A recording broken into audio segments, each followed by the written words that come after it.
What's up, world? This is your guy, Guitar K, and today I'm going to be talking about how the same thing that made you cry could make you laugh. Now, I know the saying is normally the same thing that make you laugh, make you cry.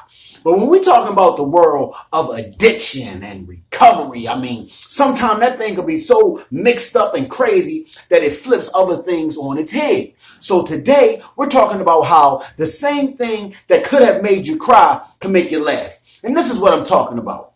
When you deal with people that's in active addiction, they do things that at the time, it ain't nothing funny about it. But when they get delivered or when they're not using no more, and you think about the crazy things that they have done, it ain't nothing you can do but sit and laugh about that thing, man. I mean, think about like movie addicts and movie junkies. I'm talking about like Samuel L. Jackson in Jungle Fever. You know, he was Gator. You know when his mother was like, hey little son, where's my TV? And he's like, Mama, I smoked the TV. Now when we seen that movie, that was very funny. But in the moment, if that happened to you, it wouldn't be nothing funny about your crackhead son smoking the money that he made from selling your TV. Think about, Tyrone Biggums, when he was going to the 5 o'clock free crack giveaway. Look, man, look. That thing was so funny that I watched that when I was in active addiction, and it was funny to me. But to the people that he was dealing with in that, they wasn't laughing. It wasn't nothing funny about him breaking in your car and stealing your car radio and trying to sell it to you. But for us on the outside looking in, it was funny. That's the type of things that I'm talking about. Like Ezal. People, the people that was around him wasn't enjoying his crackhead ways. But for us watching that movie, it was kind of funny. That's what I'm talking about, man. The same thing that can make you cry might make you laugh. Now, I'm going to give you two of my own personal stories. And for some reason, they both, have to deal with windows. And I'm going to start at the beginning of my addiction and at the end. Now, early on in my addiction, I was at a spades game with a couple of friends. And this when I was just starting to drink. I drank like a whole fifth of Paul Masson, right? And this when I had my Nissan. And it had power windows. And I'm so drunk, I stumble out to my truck. I get in, and I feel like I got to puke. So I think that I put down, the power windows. I think I put down my window because I heard it go down. You hear the noise like zzz. But the only thing, I put down the back window. Oh, no. So as I go to try to puke, I smash my face into the window, puke all on the window, puke all on myself. Now, at the time, I wasn't laughing. It wasn't nothing funny about it. I was actually pretty angry with myself. I got puke all over myself. But now that I think back on that, it's kind of funny. Now we're going to go even further ahead to another window thing.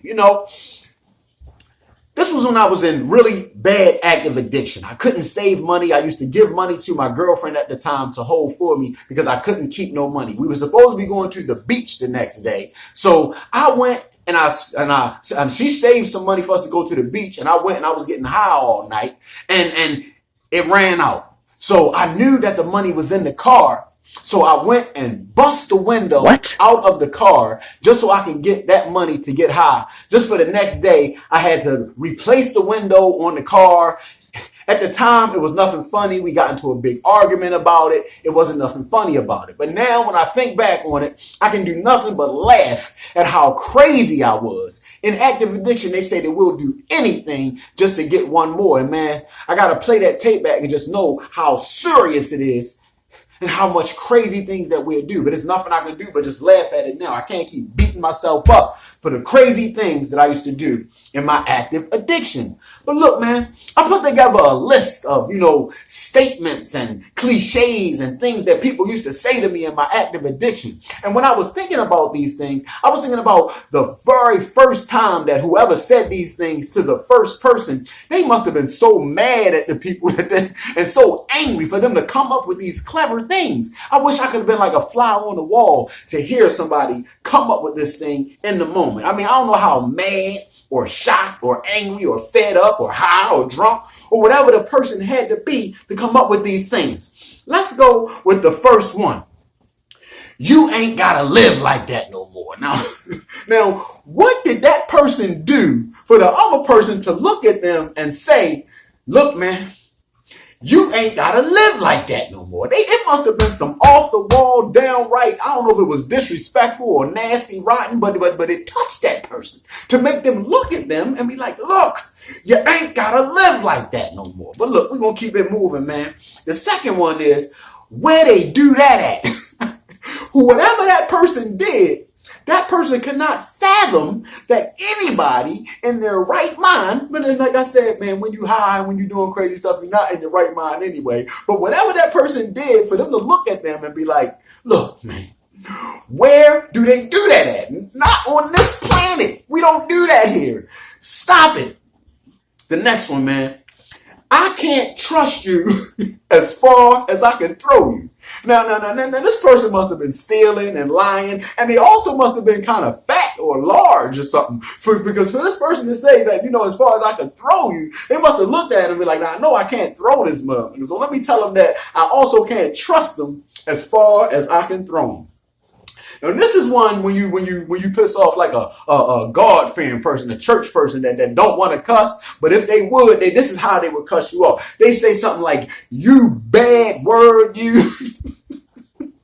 Look, man, I've had this said to me by, somebody that they don't cuss. But when they said that to me, I just knew how much I hurt them. Somebody say, you bad word, you. Come on, man. Man, stop pissing off the church people. Stop pissing off the God-fearing people. This one right here, man. The truth ain't in you. I mean, how long have you had to been lying to somebody or getting over manipulation for them to just come up with to say the truth ain't in you? I mean, they look at you, they see you coming, they don't see nothing but a lie. For them to just say the truth ain't in you. No. This one right here, this might be like an insider one that not too many people hear or heard, or it might be like a Baltimore thing. Because the first time I heard it was on the show The Corner. But it's high as Fat Charles's ass. Now, who is Fat Charles? I don't know. And I mean, his ass must have been very high for people to come up with this term. But I've heard this term for years. And I still hear people say it today. But for the person to look at somebody, or for the person that said it about themselves, I don't know if they said it about somebody else, like, boy, you as high as Fat Charles's ass. Or they said it about themselves, like, look, man, right, I'm high as Fat Charles's ass right now. But look, we're going to keep it going, man.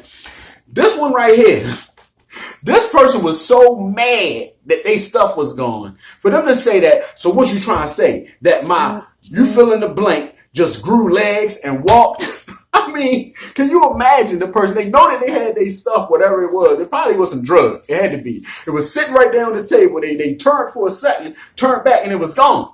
So, because man, we still when we active addiction, especially if it's some drugs, it might get taken. They like, so what I know it was right here. So what you trying to tell me? That it grew legs and walked? Look, man. I've heard all these things in real time. I've had a lot of them said to me. I've been the guilty party in a lot of those situations. And the last one I'm going to say is the main one that it is when you're dealing with addiction is, I am fucked up. Who is the first person that said that? And how is that a badge of honor? In addiction and alcoholism, that is the only time that you're looking at that as like it's a good thing. But what I've come to realize from thinking that's not a good thing. Being fucked up is not good. Never. It's nothing good about it. If you loaned me your car, and when I was bringing it back, I called you and was like, I got bad news, man. Your car that you lent me in perfectly good condition is now fucked up. You're going to be mad about it. So think about that today, man. Especially for those of us that have made it out of active addiction. We don't never have to get effed up again. Let's not go back to that behavior. Being effed up is never a good thing. We don't want to be that today. Look, man, we good now. We done made it out the woods. Let's never, ever be fucked up again. This is your guy, Guitar K. Be more